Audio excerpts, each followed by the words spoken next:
what would you think of as void? Being lost in a fog, so that it's white all around, you can't see in any direction. Being in the darkness, or the color of your head as perceived by your eyes. That's probably the best illustration that we would think of as a void. Because it isn't black and it isn't white, it isn't anything. But that's still not the void. Take the lesson from the head. How does your head look to your eyes? Well, I tell you, it looks like what you see out in front of you. Because all that you see out in front of you is how you feel inside your head. So it's the same with this. And so, for this reason, the great sixth patriarch, Huineng, in China, said that it was a great mistake for those who were practicing Buddhist meditation to try to make their minds empty.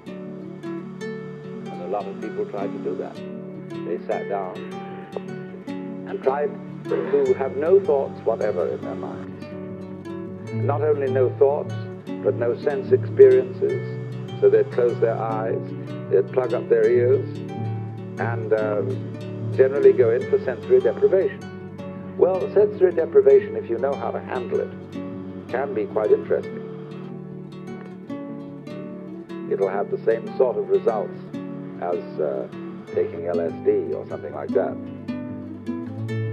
But if you're a sort of a good yogi, this doesn't bother you at all. It sends some people crazy. But if you dig this world, you can have a marvelous time in a sensory deprivation scene. Also, especially if they get you into a condition of weightlessness.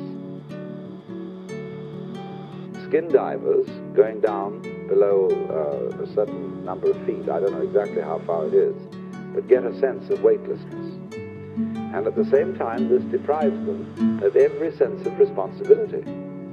They become alarmingly happy.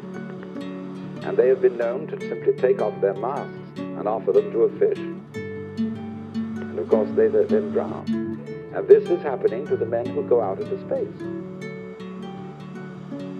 They will increasingly find that they have to have automatic controls to bring them back. Quite aside that they can't change in any way from the spaceship. Now, isn't that interesting?